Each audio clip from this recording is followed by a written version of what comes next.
Last time on Dude, You Haven't Played This Game. Last call. You get a beer? Sure thing.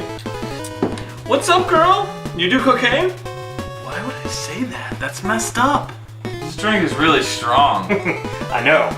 It's a combination of Retro for Loco, some sleeping pills, some NyQuil, a little more anisette. We got caramelized hallucinogens in there. Lights out, Mikey. Time to move on to phase 2. And now, part 2 of the Ikari No Yousai trilogy.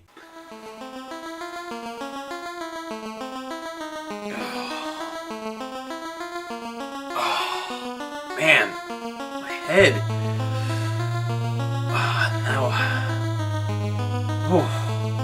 And that ringing. Oh man, now I know what the world sounds like to Pete Townsend. Let's see. I remember drinking a beer, and then I think I passed out.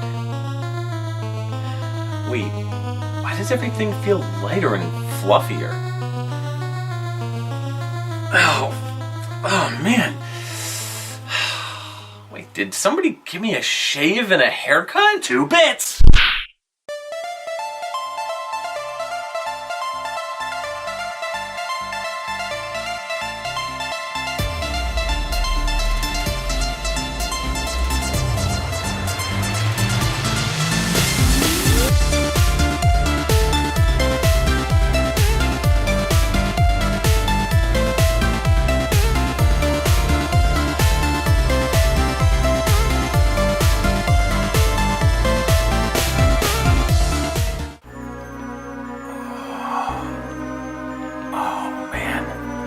What happened?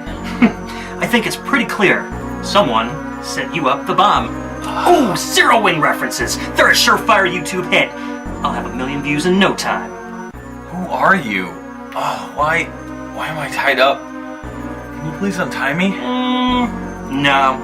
I like you just where you are. Alright, well, can you at least fill me in on why you decided to drug and kidnap me? I am a YouTube hijacker. You can call me Jack. Can I call you Jacker? What? That's the stupidest thing I've ever heard. You're the stupidest thing I ever heard. Your mom's the stupidest thing I ever heard. My face is the stupidest thing I ever heard. Nice! Anyways, I steal YouTube channels. This one looks promising, so I figured I'll be running the show from now on. Here goes.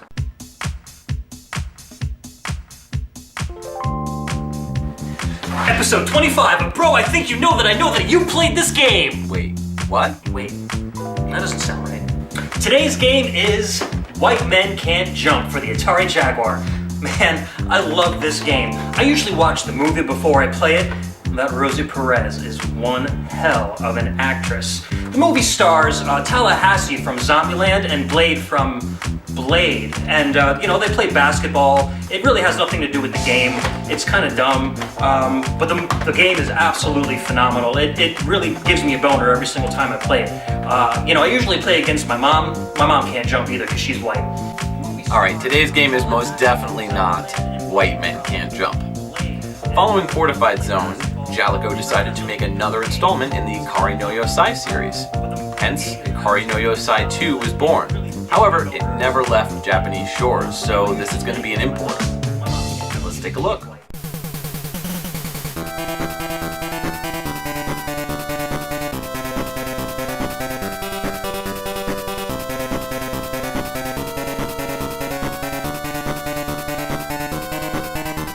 Ikari No Yousai 2, which could also be considered Fortified Zone 2 if it was released outside of Japan, is more or less a retooled sequel. Sure, the basic concept we've already covered is there. A top-down perspective game where you play as 2 military agents, Masato Kanzaki and Mizuki Makamura. While developer Jaleco made some improvements in the formula, some aspects of this entry in the series are now more frustrating, while others make this sequel a more enjoyable experience. I recognize this may make you scratch your head, as it's a bit of a contradiction. How do you improve on a concept, but allow it to complicate things?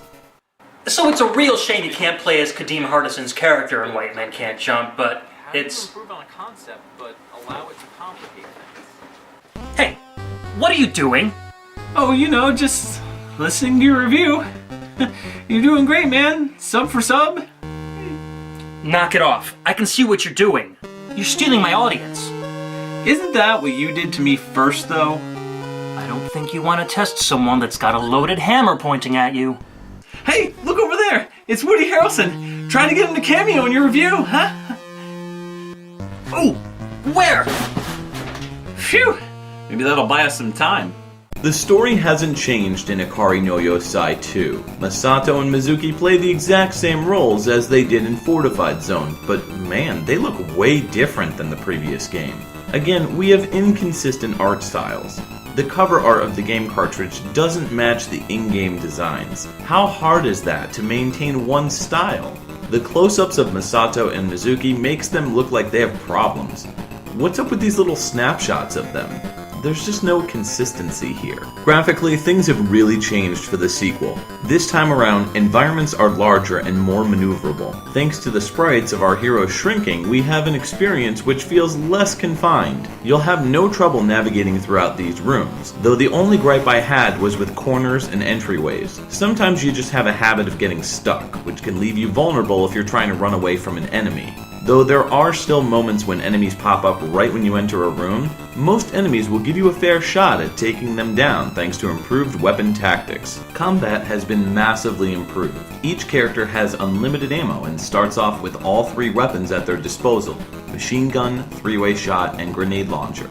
The grenade launcher is powerful and works really well in later levels. The machine gun will last you through half the game, until the enemies get too difficult to take down with the machine gun alone.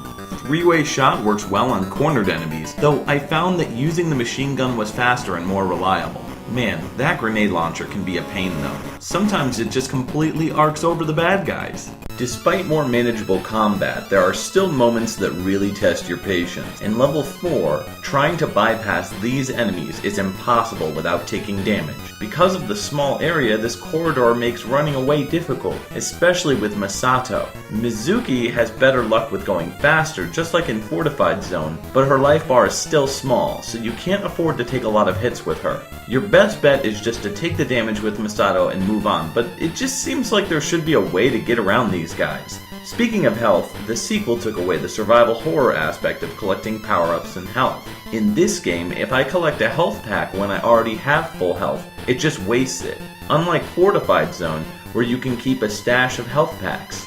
Memorization is the key to discover where the health packs are, so if you have full health, you don't bother with collecting them. You know, that's a huge step backwards. In the first game, the health regeneration system was intuitive and made dying a lot more difficult. Trust me, I'm not complaining about difficulty or dying if it's fair, but having a stellar recovery system in place and then removing it for something inferior really rubs me the wrong way. How did the developers see this as an improvement? The health system was a great crutch in the previous title, and though the combat is greatly improved here, I can't help but feel like I spend more time dodging enemies and feel less confident about taking them on, particularly in the later levels. It'd be like making rations in Metal Gear games not collectible, and instead you either use it right that second or you have to give it up. Do these guys not have pockets? Is it all that unlimited ammo's fault? I should have taken care of you when I had the chance. Speaking of Metal Gear, this game definitely gives off more of a Metal Gear vibe. No, I'm not talking about the console Metal Gear Solid games, but more along the lines of games like the original Metal Gear and its sequel on the MSX, with a heavy amount of graphical detail, and the characters being shrunken down to help add depth to the volume of the game. The developers created a title that was just too advanced for its time. The original Game Boy just couldn't handle this intense graphical layout in the game, with many backgrounds blending in a bit too well. Some areas where you have to bomb to open doors or holes in floors were a much greater challenge. Level 4 has some of the worst offenders. I mean, look at that, there's no way I would have seen that if I hadn't guessed. That's the problem with this game. The puzzles feel more like a guessing game than the previous title. There was a heavier influence on common sense and less of a struggle on confusing map layouts that just throw stuff into the backgrounds. So while I have less cramped space, in most cases, things just look too busy, and you'll get the sense that the developers were trying to show off the growing graphical capabilities in the game more than anything. Ikari No Yousai 2 would have looked fantastic had it been brought to a system that could actually handle this level of detail, such as the NES. While the game is a bit busier in the graphics department, music in Ikari No Yousai 2 is greatly improved over its predecessor. The opening level has one of the best songs of the game, and is a great introduction to some later tracks that are less audibly intrusive, yet still satisfying. I felt like there could have been a bit more variety in the sound effects department. Sound effects have been fairly weak this entire series, and Ikari No Yousai 2 doesn't have the greatest bleeps and blasts, but the soundtrack makes up for it. The game uses an extremely easy password system, which helps if you need to get back to a level that you were at before you had to turn off your Game Boy. So I guess that's the only benefit to having a health recovery system where you don't collect health packs. You never have to worry about getting a password to give you back all your items. While digging for information on this game, I also discovered a very strange set of passwords that all do the same thing. When entering in these secret passwords from GameFAQs, all of which are different, the character's sprites change into... well, just see for yourself. Yeah, I'm as clueless to the explanation on this one as you are. Wait! Wait for what? You've been nothing but a thorn in my side, and I fully look forward to the day when I can take over your viewership and defeat you. That day ain't today, bub.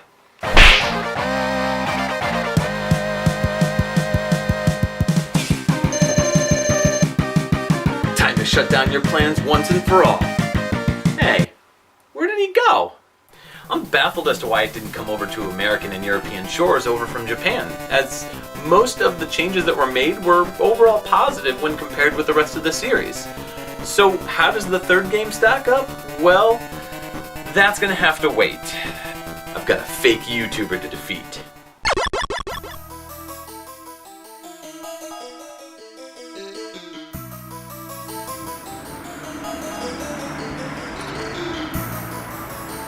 If I can't have his subscribers, then he won't have his games. Phase 3 begins!